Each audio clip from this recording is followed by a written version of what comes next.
Ini ada wadah yang besar, entah itu adik-adik yatim, entah itu tetangga kamu, entah itu panti jompo, entah itu rumah singgah, yang kamu juga pikirin kehidupan mereka, itu hukum semestanya udah pasti akan ngalirin gede.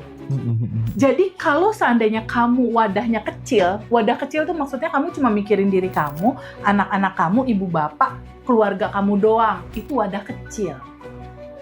Dan logikanya, ngapain ngalirin gede? Kan kamu wadahnya cuma kecil segitu doang. Logikanya gitu nih si semesta ngebacanya. Tapi pada saat kamu mulai menyadari gitu, mulai menyadari bahwa wadah ini harus besar. Kita harus besar gitu wadah ini. Entah ada siapapun yang kita sekolahin apa segala macem.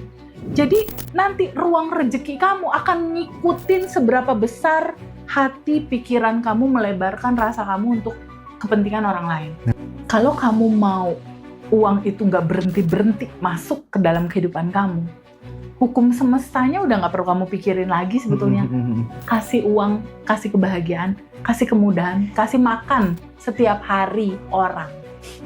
Ketika you give your money to other people every day, uang itu akan masuk dan ngejar-ngejar kamu. Ya. Gitu, Mas.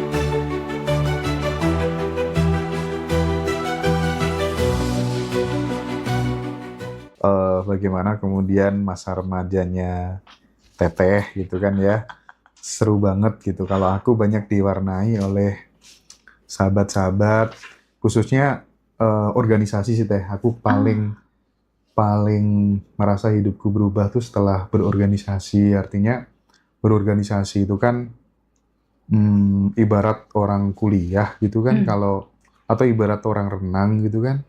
Biasanya kalau kita masuk di kolam renang itu kan kedalamannya terukur, arusnya juga terukur gitu kan. Nah kalau tiba-tiba langsung nyemplung ke laut gitu kan, semuanya nggak terukur gitu kan. Nah, Betul. berorganisasi itu menurutku kayak kita berenang di kolam renang sih. Jadi kita dihadapkan dengan banyak masalah, tapi masih ada ukuran ya, keukuran supaya kemudian nanti pada saat terjun di masyarakat tuh udah nggak kaget gitu ibaratnya kan. Nah, aku tuh banyak ketemu senior-senior atau teman-teman tuh bener-bener yang meng-encourage diriku untuk jangan hanya memikirkan dirimu sendiri.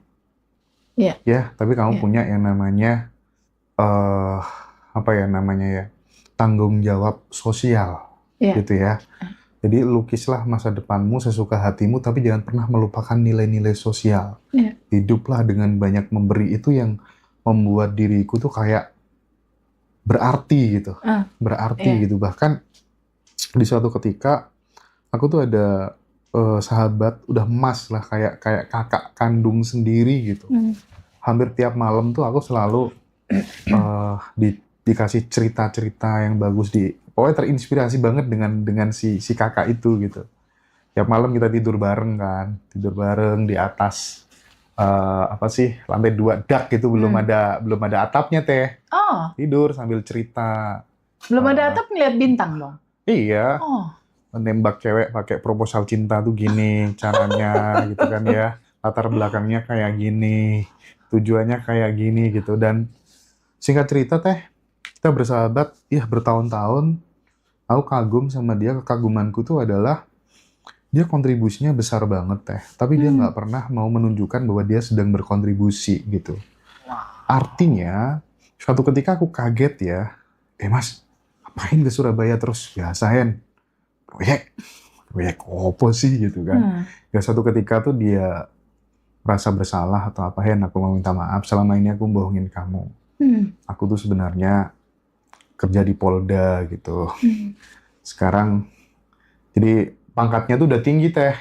Cuman dia memang di Intel kan. Di Intel dan tidak pernah, teman-temannya nggak ada yang tahu gitu ya. Dari situ Teh, aku bener-bener, oh ternyata ada ya bintang yang tersembunyi itu gitu ya. Dan mulai saat itu mungkin ya, aku bikin Ngaji Roso tuh salah satu Inspirasi inspirasinya, dari situ, bintang tersembunyi. kamu nggak perlu orang Nggak lihat perlu kamu, nggak apa-apa gitu muncul ya. gitu di belakang. Yang penting kamu punya value yang itu bisa bermanfaat buat banyak orang gitu. Jadi salah satu yang menginspirasiku tuh Mas itu tuh. Jadi terima kasih Oke. banyak, namanya Mas Amirul Mukminin gitu ya. Masya Aku kagum Allah, banget namanya sama indah. beliau. Ya luar biasa sekali. Jadi sekali lagi dari persahabatan itu Teh, dari pertemanan yang model-model seperti itu tuh yang banyak sebenarnya mempengaruhi jalan hidup, ya kan? Bahkan aku ada banyak momen gitu ketika tidur mimpi karena aku mengidolakan seseorang nih. Misalnya aku dulu paling idola tuh Cak Nun, MH Ainun Wah, Najib itu juga gitu ya. suka aku. Keren itu. Aku nggak tahu ya kenapa saking idola atau apa tuh sering banget mimpi tuh dikasih catatan di tangan. Ini dan itu Tapi aku, kamu udah pernah ketemu langsung belum sih, Mas? oh, aku biasanya itu kalau ketemu Cak Nun tuh sering banget di acara Padang Bulan gitu Teh. Bahkan kalau misalnya aku lagi pas nganterin anak-anak lomba sampai juara nasional tuh, karena kita dulu percaya amalan-amalan kayak gitu ya. Iya. Aku nembus misalnya kayak aku WhatsApp langsung ke Mas Zaki, Mas Doni, Mas Patup, yang Leto itu gitu. Iya, Supaya aku Leto. bisa terhubung langsung dengan Cak Beliau, Nun, minta amalannya apa, terus dikasih sama drummernya segala macem kayak gitu sampai sebegitunya. Mantap, Iya, datamu serius. keren. Keren datanya. Jadi pokoknya sampai di titik ini itu bener-bener karena niat gitu. Bukan serta-merta karena Nggak tiba-tiba blok jadi gitu ya. takdir gitu. Wah, atau ini laki-laki. Oh iya. Keberuntungan enggak. Tapi emang faktor luck itu aku punya keyakinan itu bisa di-create sih. Kalau faktor luck tuh aku dengan mengubah identitas diri tadi. Iya. Misal kalau versi bisa muslim ya. versi muslim nih Teh. Kan aku hobi dulu tuh di Pondok Sunan Derajat Teh. Nah itu tuh kiainya idola banget sih. Abis asar wirid subhanallah bihamdihi 100 kali. Biar hidupmu nggak apes. Wah.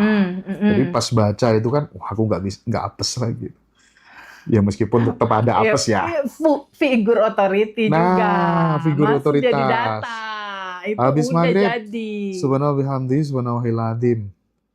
Wah ini biar beruntung. Orang yang paling enak tuh nggak pernah apes, terus hidupnya penuh keberuntungan. Jadi data lagi. Dan itu bertahun-tahun. Keren itu. Itu bertahun-tahun deh. Bener bisa emang kayak gitu.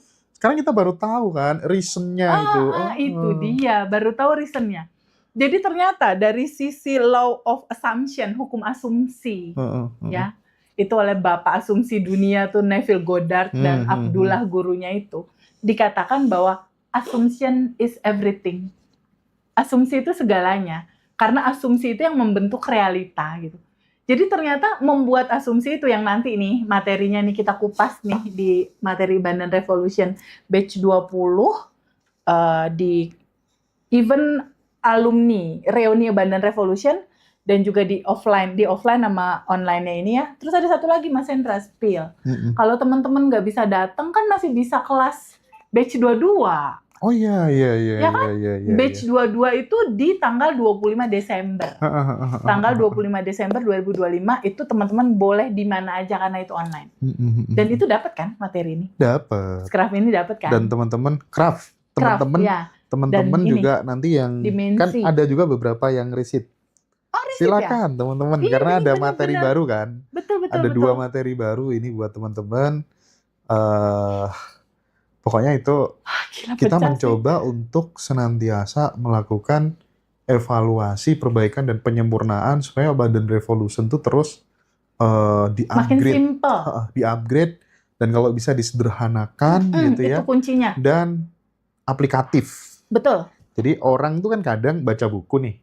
Bagus, bukunya bagus. Orang baca juga mudah dipahami, kadang susah untuk kemudian diterapkan gitu. Nggak aplikatif gitu. Nah, kita mencoba untuk bagaimana meng-create ini semuanya supaya kemudian orang dengerinnya juga mudah, Mm-mm. nerapinya juga mudah. Betul. Sesimpel seperti nafas kan. Misal, Iya. orang tuh kalau misalnya kita tahu tentang nafas teh, Mm-mm.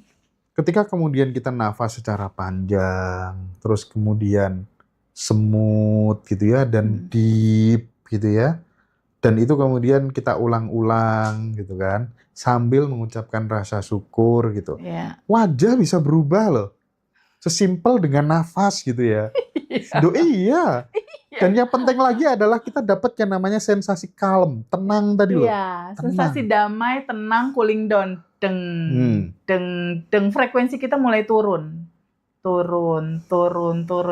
Karena di dalam frekuensi yang makin tenang, makin dalam itu area alfa dan theta. Nah. Area alfa dan theta itu area komunikasi ilahi, Mas Hendra. Iya.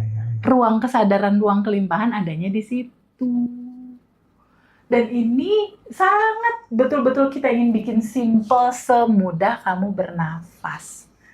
Gitu, semudah kamu bernafas. Ada satu lagi yang nanti akan jadi habit baru, Mas Hendra. Mau diceritain di sesi ini atau di periode 3 nih? Iya. Namanya filosofi gosok gigi. Wow. Di sini atau yang di berikutnya? Nanti lah ya. Teman-teman yang nonton di sesi yang 2 ini, teman-teman harus lihat dulu di video yang pertama ya, Mas Hendra. Video pertamanya dilihat dulu, karena video pertama itu berkesinambungan. Tapi ada nggak teh momen dimana Apa? pada saat dirimu tuh ngenes banget gitu karena menginginkan sesuatu, ya? Bentar, tak kasih contoh ya. Nanti dirimu supaya kemudian bisa nangkep gitu. Oh, aku akan cerita ini gitu. Aku tuh pernah teh di Indomaret, gitu ya. Yang masih jualan majalah dulu gitu ya. Oh, kamu jalan majalah kelas berapa? SMK kelas 1 SMA kelas 1. sampai kuliah semester akhir. Oke. Aku masih jualan majalah. Ya. Jadi aku di Indomaret tuh masang wajah melas teh. Oke. Aku nggak kebayang kamu masang wajah melas. Masang wajah melas supaya apa teh? Supaya dibayarin sama orang yang bayar di kasir itu. Oh, kamu megang apa? Kamu beli apa? Aku lupa beli apa ya. Oke, supaya ya Allah nih anak kasihan, ini aku bayarin gitu. Iya. Terus? Dan gagal teh. Udah usaha terus gagal ya? Itu terakhir aku ngambil keputusan mulai detik ini aku tidak akan ngemis dalam quote and quote gitu ya, berharap kepada orang lain lagi kecuali aku bertumpu pada tindakanku sendiri untuk meraih sesuatu gitu. Itu terakhir aku kayaknya bener-bener aku tanamkan di dalam otakku ya, di dalam diriku, aku nggak akan kayak gini lagi gitu. Dan meskipun aku berada dalam kondisi yang sebenarnya kurang gitu, misalnya aku ikut misal nih pas aku zaman kuliah ada acara intermediate training nih. Sorry, aku minum. Terus? Lokasinya tuh di mana ya waktu itu, di Man Model 2 Bangkalan kalau nggak salah, di Madura teh. Ketika ketemu sama senior yang sudah banyak uangnya gitu ya, gimana Hen? Aman? Uang sakunya aman? Jajannya aman? Buat transport aman gitu? Ya aku sudah nggak lagi ada mental untuk, aduh mas, mau dong dikasih oh nggak ada lagi. Jadi aku setelah itu memang bener-bener memaksa diriku, aku latih untuk kemudian meskipun aku kurang, tapi aku nggak perlu tunjukin itu ke siapapun gitu. Dan, mantap, triggernya itu. Ya. Aku ada satu kisah yang memalukan sih. Apa tuh? Boleh nggak diceritain? Kan waktu itu mama papaku cerai ya. Otomatis kita kurang uang buat jajan gitu. Aku pernah mengalami satu sisi di mana aku sama teman-temanku yang di daerah Jakarta itu, yang lingkungan seperti itu, jalan-jalan main nih, sekitar ada 7 orang lah, si anak kecil nih, Feby SD ya, jalan-jalan ke Golden Truly. Golden Truly itu kayak satu supermarket hero atau hypermart zaman sekarang. Main ke Golden Truly. Main ke Golden Truly nggak bawa duit, Mas. Jadi anak-anak lain pada jajan, pada bayar, aku yang nggak bawa duit gitu loh. Jadi ketika ngelihat ada coklat, tahu nggak sih dulu tuh ada coklat ayam, coklat yang dibalut terus ada embosan ayam gitu, pengen banget coklat itu gitu. Jadi itu cuma ngeliatin, mandangin, terus yang rasanya kayak gini, pengen sebagai anak kecil, tapi nggak kesampean. Itu sedih banget, Mas Hendra. Jadi itu rasanya yang, oh Masya Allah, dilalainya 3 orang itu punya uang, bayar, 2 orang lain atau 3 orang lainnya itu juga nggak punya uang, lalu si gerombolan ini tuh ngambil coklat, dimasukin ke baju.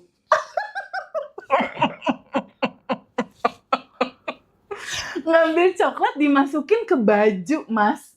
Si Feby kecil yang ngikutin. SMP ya? No, SD. SD ya? No, SD. Aku kelakuan kayak gitu SMP sih. Enggak, aku SD. Jadi follower, Mas. Follower dari yang depan-depan ini Iya, kan iya, kakak-kakaknya udah ada yang SD. Waktu itu aku SD kelas 2 kalau nggak salah. Tapi ini udah ada yang kelas 3, ada berapa? Oh, udah ambil aja, nggak ketahuan. Diikutin, Mas. Iya. Ngambil coklat itu, masuklah ke kantong. Lalu pura-pura nggak mau ngelihat kiri, nggak mau ngelihat kanan, keluar kan. Tahu-tahu dicegat sapam. Dicegat sapam saat itu, dan diinterogasi harus ganti 2 kali lipat dari situ kan. Dari situ tuh mulai mikir, rasanya kayak gini ya, nggak punya uang. Rasanya perih gini ya, sulit, susah. Salah langkah kan jadinya. Dari situ aku bilang sama diriku sendiri, ya Allah yang maha baik. Sedih rasanya gitu.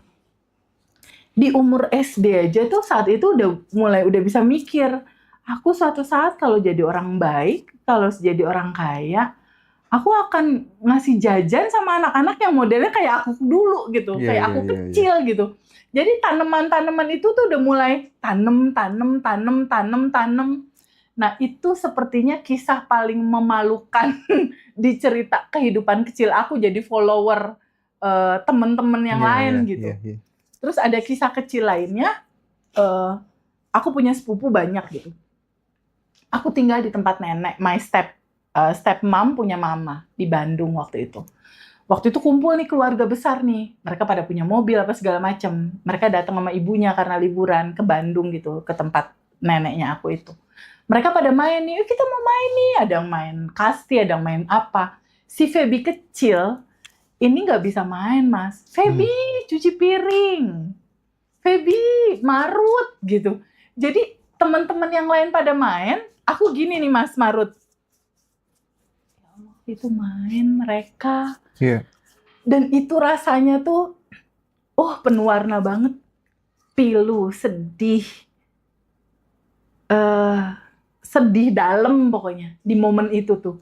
Dimana anak-anak lain main, aku enggak ya. Anak-anak lain tuh nggak dikasih tugas apapun, aku enggak ya.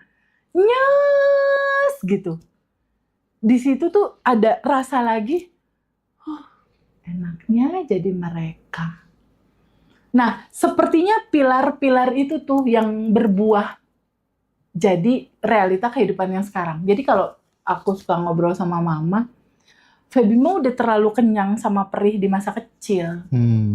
Nah, perih di masa kecil ini, saat lalu aku duduk merasakan rasa itu, mengambil akar kan, karena waktu itu motor Harley aku begini kan ada pantulan dari akar. Aku duduk sama rasa itu, aku ikhlasin perjalanan hidup aku. Ternyata keikhlasan dalam menerima ini, energi ini pulang menjadi energi baru, Mas. Energi baru inilah energi yang jadi manifestasi kita sebetulnya. Dalam sabar, dalam berserah gitu.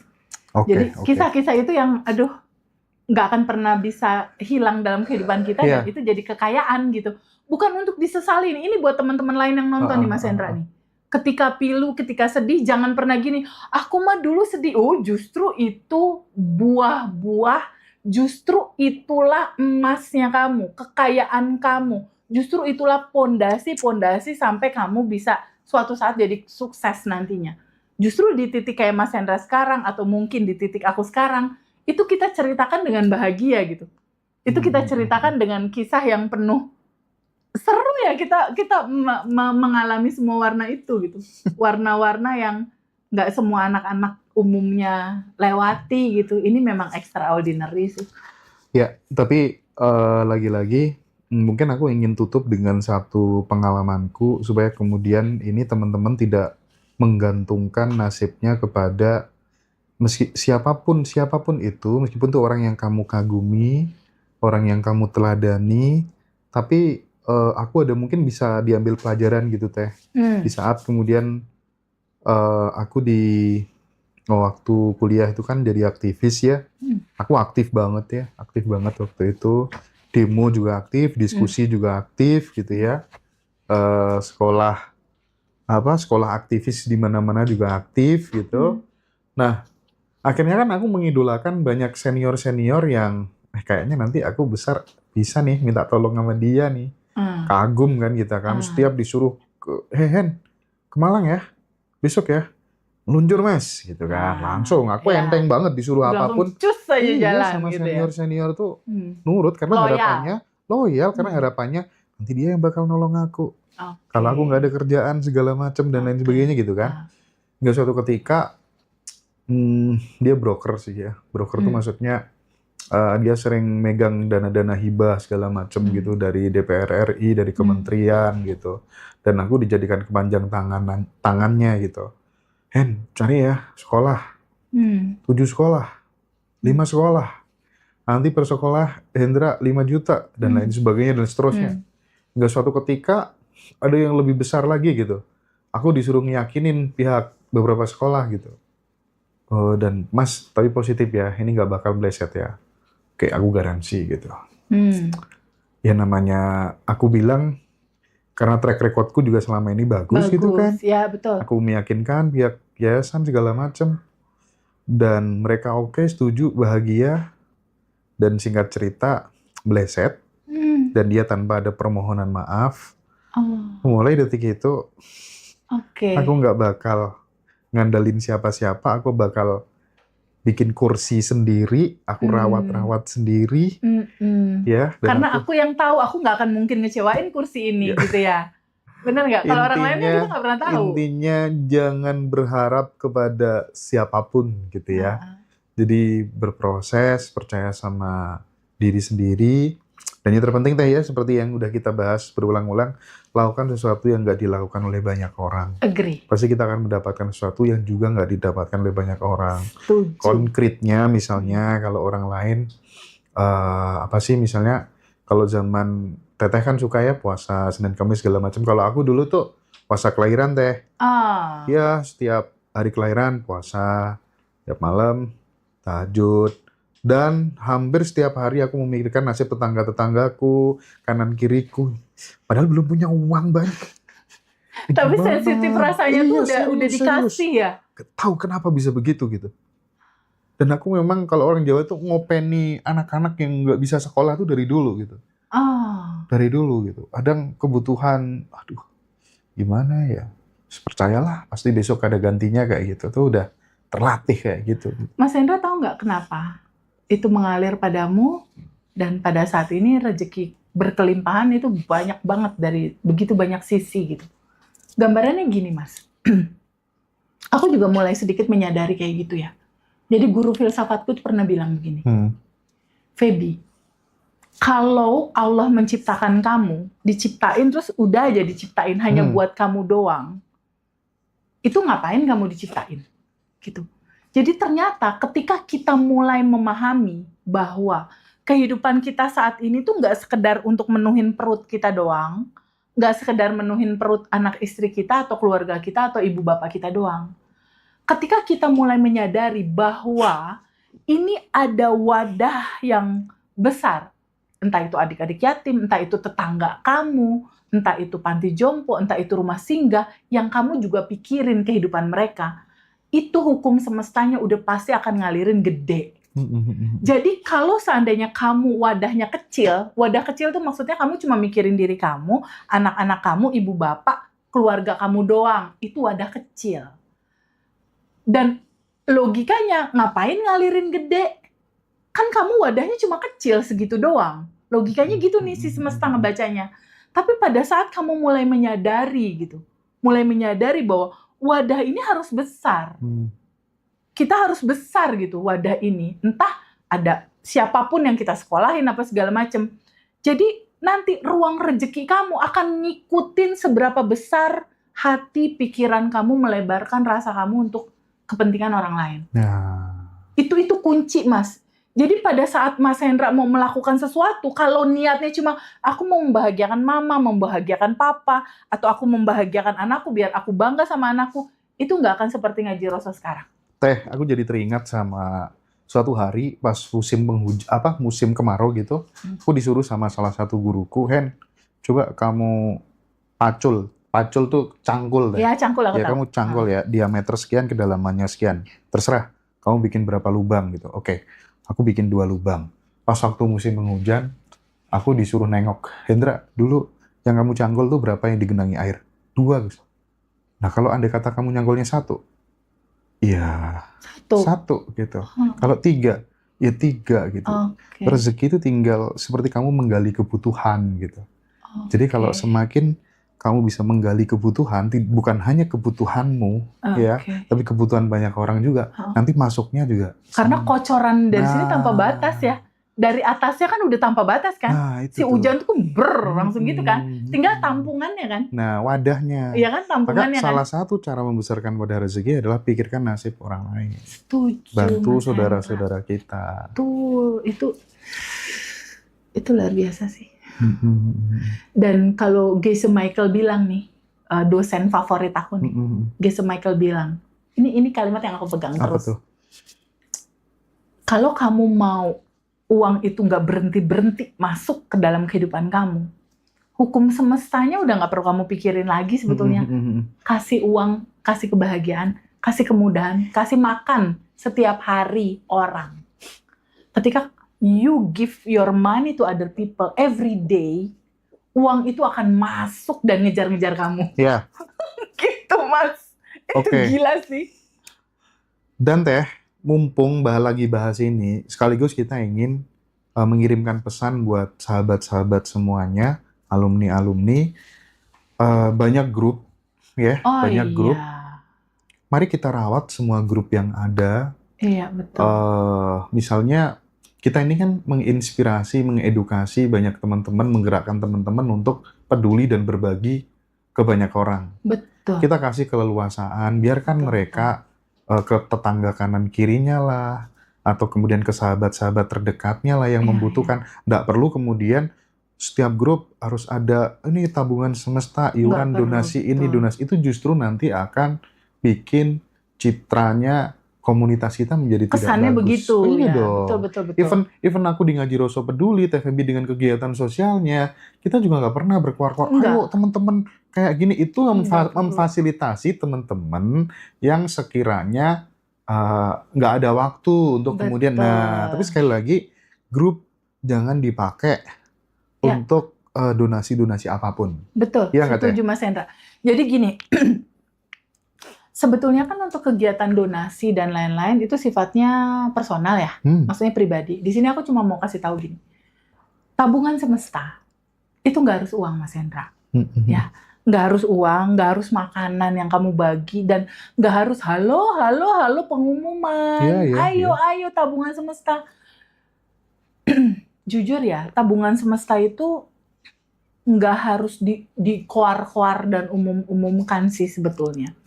Tapi dia itu harus lahir dari kesadaran yang dimensi keempat itu, Mas. Bahwa sebetulnya naturalnya kamu itu udah berkelimpahan. Jadi pada saat mengalirkan tabungan semestanya bukan dalam rangka mau 10 kali lipat, 2 kali lipat, 50 kali lipat dari itu. Bukan. Ini sesuatu yang salah nih. Latar belakangnya tidak dalam kesadaran atas kekurangan. Kalau minta lebih kan artinya kekurangan, Mas. Iya.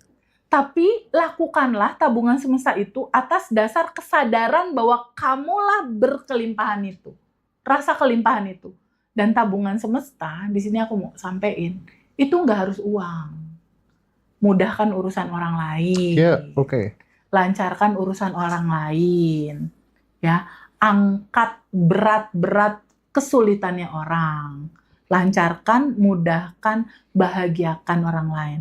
Atau kalau nggak harus uang, doakan orang lain. 10 aja per orang. Doain Oke. mereka itu kan nggak pakai modal. Iya. Jadi habit-habit mindset itu yang perlu kita ceritain sama teman-teman. Iya. Bahwa begitupun manifestasi. Manifestasi terbesar itu bukan uang, bukan rumah, bukan mobil, bukan yang sifatnya materi. Tapi manifestasi terbesar itu ketika kamu ketemu damainya diri kamu. Lega nih, plong nih, damai nih, dan manifestasi terbesar nih Mas. Justru kamu ketemu kesadaran ini. Oke. Keren. Cool. Jadi sekali lagi teman-teman ya, mari kita jaga, kita rawat grupnya dengan penuh cinta dan kemesraan ya. Kita hindari hal-hal yang sekiranya itu bisa berimplikasi negatif terhadap komunitas kita semuanya. Dan mari kita tidak henti-hentinya untuk terus belajar, berlatih gitu ya. Terus belajar di banyak tempat gitu, jangan stagnan gitu ya. Oke, mungkin sampai di sini dulu Ya. kisah kita berdua ya sahabat. Nanti akan kita perdalam di Bali. Iya. Kita ada satu momen, 1 jam lebih dekat bersama Teh Feby. Nanti ada aku juga. Iya. Jadi kita akan belajar bareng-bareng ya di reuni yang sudah kita nanti-nantikan ya.